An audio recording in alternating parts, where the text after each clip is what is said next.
That's it. I'm done. No. I love y'all. No.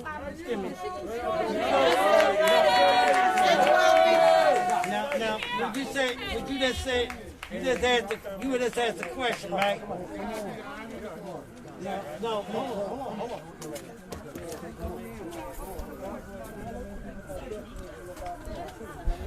All this time you say something. All this time. This one.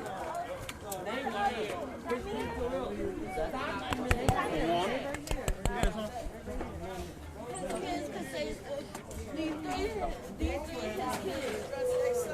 Man, what are their names? Can you give us their names? Excuse me 1 second. Please. Y'all be quiet! You shut the hell up too. Tell us your names. Samir. What's your name? Zakar Wallace. What's your name, bud? Zana. Can you tell us about your dad? Okay, so we need to always hang out, we need to always go places, and we need to always play around. That's all right, son. Keep it going. Keep going. And Be strong. Hey, baby. Be strong. You can do it. And he need to always teach me how to be a man. Alhamdulillah. Praise God. Praise God. That's right. That's right. And these white racist cops got my own dad. I'm sorry. He's a man's man.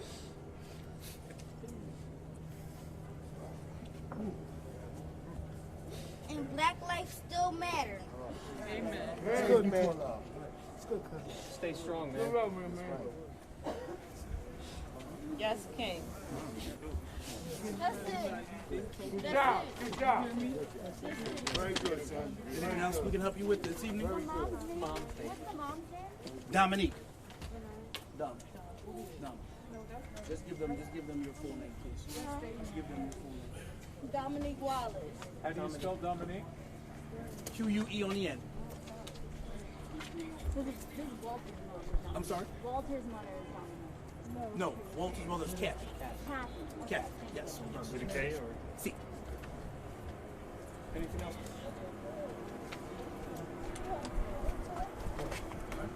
Thank you. Thank you for coming.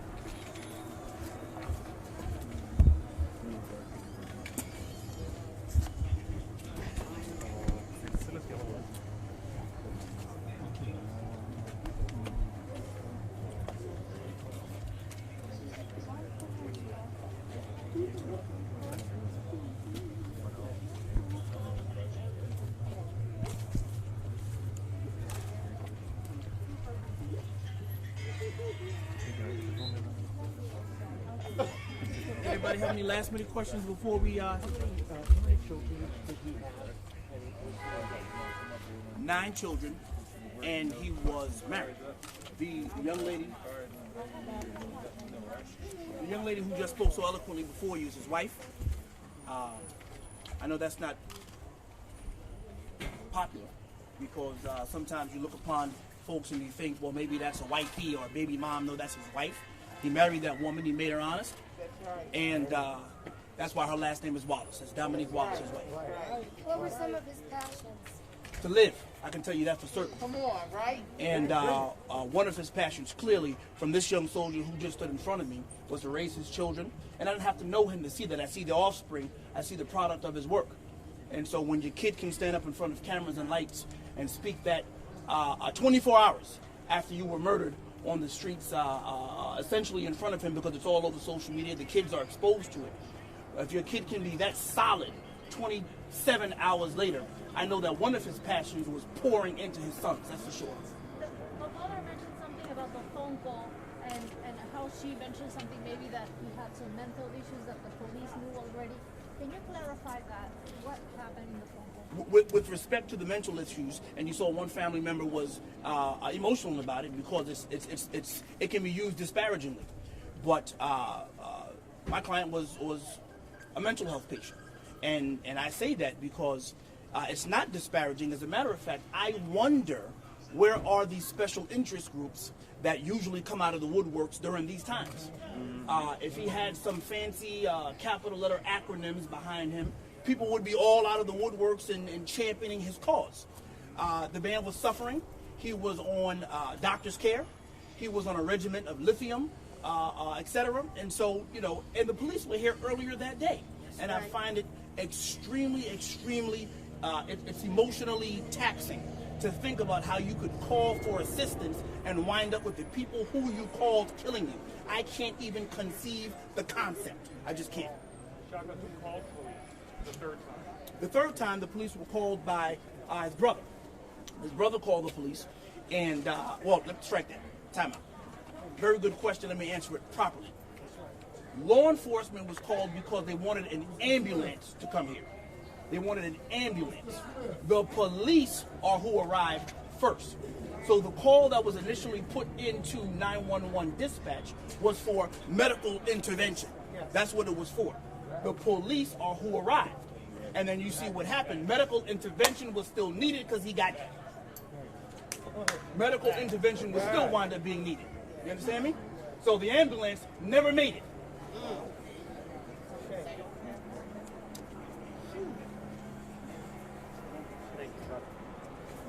And that call was by the brother for the end. The call to the ambulance was by the brother. By the way, it was asked earlier, so I will tie this together for you. The ambulance was called by the brother, and then his beloved wife, who you met just a moment ago, told the police officers that he was in crisis. Okay? And so I find it very interesting. Just hear me, and I promise I will get off this soapbox, but it's an issue that this city has. How are police officers at the academy given a badge and given a gun and taught how to kill? There is no priority placed on less than lethal options. I find it very interesting that you can go to the academy and you're taught how to be an assassin, essentially.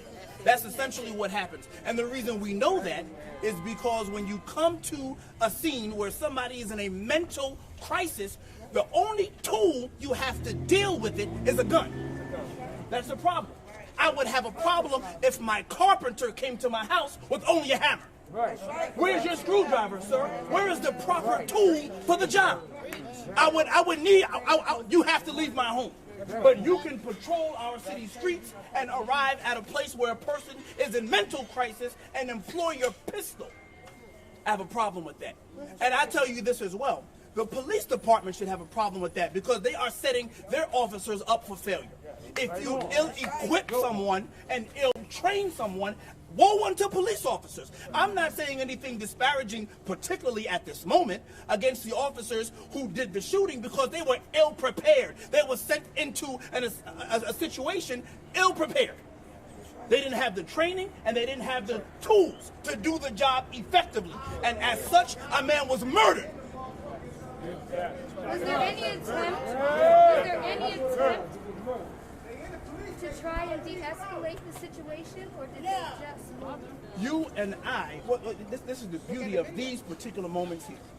You and I saw together, with our collective five senses, we saw the attempt to de-escalate the situation, which was guns out, unsheathed from their holsters. You're already going down the wrong road. That's right. That's right. That's right. That's right. And I find it very interesting that I have to draw an analogy here. I find it very interesting that certain situations that do not require de-escalation, that require strictly apprehension, like when you were going to arrest Dylan Roof, after he massacred everyone in the church. You somehow wind up taking him alive and going to get a bite to eat. And you put a vest on him to make sure nobody else hurt. But then when the people in this community dial 911 to the Philadelphia Police Department, they have ill-trained, ill-equipped officers who have no crisis intervention skills. Respond to the scene, and as you heard from his beloved mother, laugh at you because they don't understand what's going on. And after the laughing is done, crying starts. Amen. Joel, Crying starts. Shaka, from the very beginning, the initial call to what we saw with the shooting at the very end, how long was that entire ordeal? From the very beginning to the end? We saw the last part, unfortunately. I don't have that answer, and I want to answer you appropriately. I don't have that answer in terms of the exact time of the call. All right, but we saw the witching hour, right? We saw the most crucial moments of that entire interaction, which was by my own eyes, and I trust my eyes. I know sometimes, you know, the police, they have things on the screen, they want, you know, my lying eyes to deceive me. But I believe my eyes, I trust my eyes, and I know what I saw. And I saw a man get gunned down with at least a car and a half length in between, who was not charging and was not lunging at police, who was in a mental health crisis. And they were notified of that on at least 3 previous occasions on the same day. I have problems with that. What is your message to the Philadelphia police? I just gave it to you. That's the message.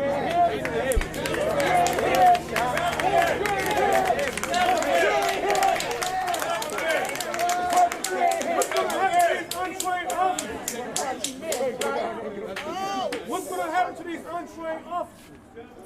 That is, so when we talk about what justice is in a situation like this, I cannot imagine, I cannot conceive, even in my most vivid, imaginative mind, I cannot conceive the pain that these parents and the siblings and the children, the family is going through. I can't even wrap my mind around it.